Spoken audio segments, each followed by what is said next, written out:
take your run, bro. Man, I take your shit, bro. I take your shit, bro. I take your shit, bro.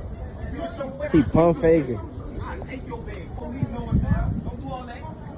I take your bag. I take it. No, he say he'll take that boy shit. Take your bag.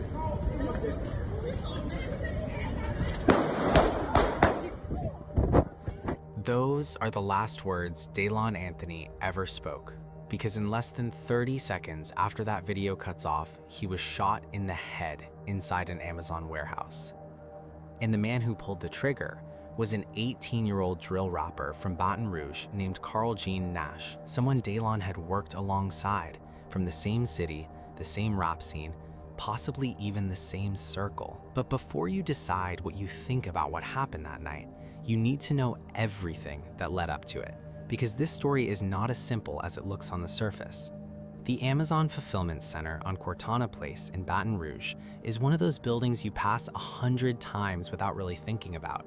It sits on the old Cortana Mall site, a piece of Louisiana real estate that used to be full of food courts and teenagers, now converted into a logistics hub that runs around the clock. On any given overnight shift, between 200 and 300 workers are inside, scanning boxes, sorting packages, keeping Amazon's delivery machine moving at the pace the company demands. It is relentless work, and according to the people who do it, it is also a pressure cooker. It don't matter if it's 6 o'clock in the morning, 12 o'clock at night, they literally always fighting. Amazon employee who asked to be identified only as Sarah says, fighting at the Cortana Amazon facility is routine. And with security, employee safety does not seem to be the top concern. That was a worker named Sarah who agreed to speak to reporters only if her identity was protected. And what she described was not an isolated incident or a freak event. She described a culture, a place where fighting happened so regularly that it was almost background noise, and where the security presence existed primarily to protect the company's inventory rather than the people sorting it. That detail matters, because when you understand the environment, you start to understand how a night shift break could end with someone dead. Now let's talk about the two men at the center of this. Carl Jean Nash was 18 years old when this happened. He went by Soul INX in the rap world, a name that sounds soulful and introspective, but carries a different energy when you actually listen to his music. His albums and singles, released on platforms like YouTube and Spotify, were built around a villain persona. Tracks like Run 'Em Down, Choppa and Drac, and What's a Villain, filled with lyrics about chasing people down, shooting at rivals, and coming out on top of street conflicts. Freeze, you think these sticks came off the wood? Put a bitch on channel 9, you'll think a fight was in a hood. You don't say I'm making different, bitch, I might be Hollywood. She said she fucking with them villains, I can tell you why she should. The language in his songs mapped directly onto the way disputes were actually settled in the world he came from. He had collaborators in Baton Rouge's underground rap scene and a growing online presence, but he was still working entry-level at Amazon while the music career got off the ground. That is the context. 18 years old, building a rap identity around being dangerous and showing up every night to pack boxes for minimum wage. Daylon Anthony was a very different picture. At 21, he was a senior at Grambling State University, an HBCU in northern Louisiana with a strong engineering program, and he was studying mechanical engineering. He was on track to graduate in December 2025. He was a father and had a young daughter. Daylon rapped too, under the name BG Native, but his music sounded nothing like Nash's. His track Gates to Heaven was reflective, almost searching, the kind of song someone writes when they are genuinely trying to figure out how to build a better life than the one they grew up around. Out the water at the preacher, but that bloody get thick. They keep trying to figure out my mind, I know my heart really different. Feds knocking at the residence. Native is not present with the devil, but he heaven sent. His mind, he really gone, but he just living for them presidents. Suffering from depression from BG, that baby represent. These two men had crossed paths at the Amazon warehouse. They had worked the same shifts, breathed the same recycled air, shared the same break room, and according to Daylon's mother, Keosha Jackson, the relationship between them had not been peaceful. She told investigators that Nash had been harassing her son in the period leading up to the shooting, and that she submitted evidence of that harassment to authorities. Police publicly described the shooting as stemming from a spontaneous argument, but the family was saying something more calculated had been building for a while. That is a meaningful difference. Daylon had been let go from Amazon in December 2024, and the reasons were never fully spelled out in reports. But on the night of April 28, 2025, he came back. Not to cause trouble, he came during the overnight break to see people he knew, maybe reconnect, maybe ask about getting rehired. What Daylon did not know was that a 19-year-old woman named Amy Ross had already been inside the facility earlier that night and handed Carl Jean Nash a black bag through the secured lobby doors, a bag that contained a firearm. Amazon's no weapons policy prohibits anyone from bringing a gun on company property, and the lobby has controlled access. And yet the handoff happened anyway, and nobody caught it. So by the time Daylon walked in that night, Nash was already armed. The argument started in the break room, somewhere around 11:21 p.m. Details on exactly how it began remain murky, though witnesses described it starting over some smoke on the streets, street slang for unfinished beef. It moved from the break room to the area outside the main entrance, and that's where someone started recording. The video shows Daylon in a black outfit, Nash and his Amazon work vest. Words are exchanged. Daylon reaches for something in Nash's hand, shouting that he's going to take it. He grabs for the gun, then he turns and runs back inside through a glass door. Nash followed him through those doors and fired 4 shots. One bullet hit Daylon in the head as he ran. He was killed on the scene. While Daylon's body was still on the floor inside that warehouse, Nash and Amiri Ross walked out together, got into a car, and drove away. 200+ workers were left inside a locked-down facility, some of them trapped in the parking lot for hours while police processed the scene. One employee later told reporters it happened so fast. But based on everything that came before it, the question of whether this was actually fast or a long time coming is exactly what this case has been wrestling with ever since. Rouge police confirmed that they have a suspect in custody in connection to the deadly shooting at the Amazon facility taking place Monday night. Police say the suspect is 18-year-old Carl Jean Nash. We're told he turned himself in earlier this morning. BRPD telling us that there was an argument between the victim and the suspect just before shots were fired. We've learned the victim in this incident is 21-year-old Daylon Anthony. He died at the scene, and right now we know Nash is facing charges of second-degree murder and illegal use of a weapon. Meanwhile, Amazon says it's cooperating with BRPD in this investigation. 2 days passed before Carl Jean Nash turned himself in. On April 30th, 2025, he walked into custody and was booked into East Baton Rouge Parish Prison on charges of second-degree murder and illegal use of a weapon. He posted a bond of $125,000 and was released on house arrest with an ankle monitor. This means that for months after shooting a man in the head on camera, Carl Jean Nash was sitting at home. The investigation kept moving. Detectives had been working with surveillance footage inside the facility, and what they found led them to Amiri Ross. In July 2025, nearly 3 months after the shooting, she was arrested and charged with accessory after the fact to second-degree murder. Authorities say the footage showed her entering the building before the confrontation and passing a black bag containing the gun to Nash through the secured lobby doors. Then she waited. After the shooting, Nash and Ross fled the building together on foot, got into her vehicle, and left. She did not call for help or go back. According to the advocate, she drove the getaway car. Now here's where the story takes a turn that genuinely shocked a lot of people. After Nash was in custody and the case was making news, reports began circulating that he had gotten a tattoo on his neck marking April 28, 2025, the date he killed Daylon Anthony. His alleged social media posts, reviewed in the research, included lines like "I'ma stand on business till my feet stank," and defiant statements that read as anything but remorse. And then, allegedly, while still in jail awaiting trial, he released a diss track, a song mocking Daylon, taunting his family, leaning into the killing the way some drill artists lean into street credibility.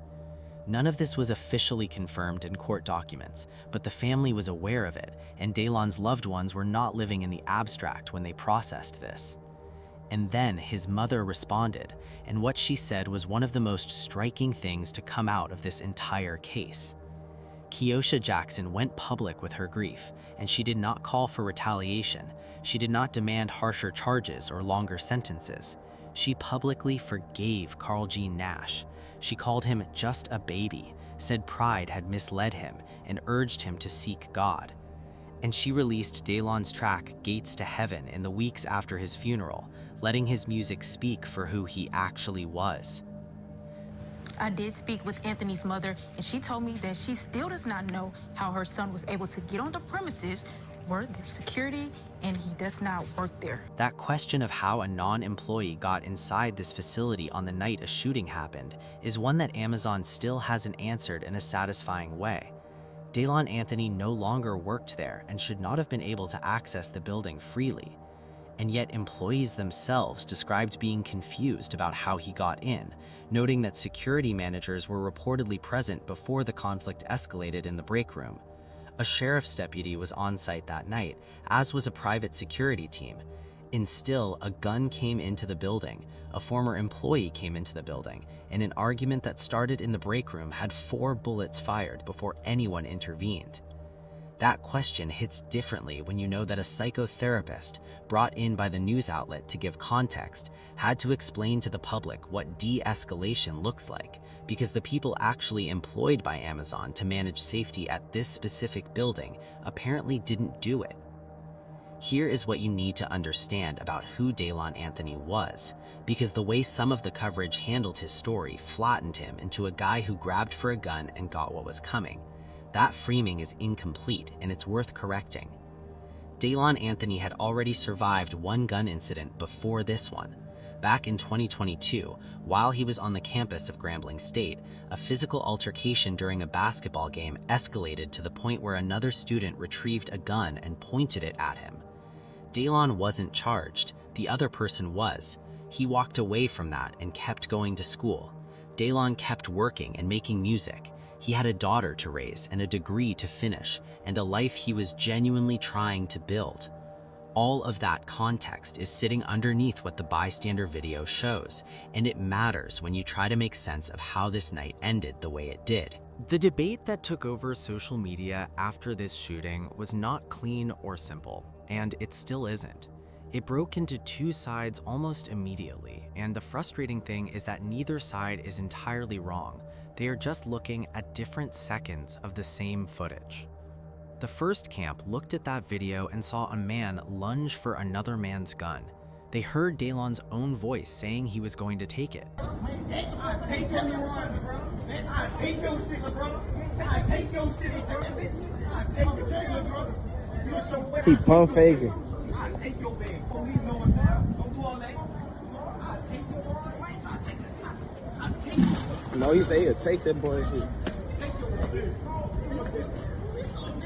Under Louisiana law, a reasonable fear of imminent harm, which includes someone grabbing for a weapon you are carrying, can justify a defensive response. Commenters on both local news posts and national platforms argued that Nash acted within his rights at that moment, and that the charges against him were overreach. "Free him, it was self-defense," was a phrase that showed up hundreds of times. The second camp pointed to the 3 seconds after Daylon turned and ran. He was no longer reaching for the gun and was fleeing through a glass door. He was moving away. I take your bag. Police know it's now. Don't do all that. I take your bag. I take your No, he say he'll take that boy.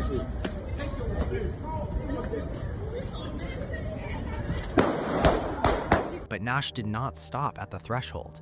He went through those doors and kept shooting, firing into the back of a man who was running from him.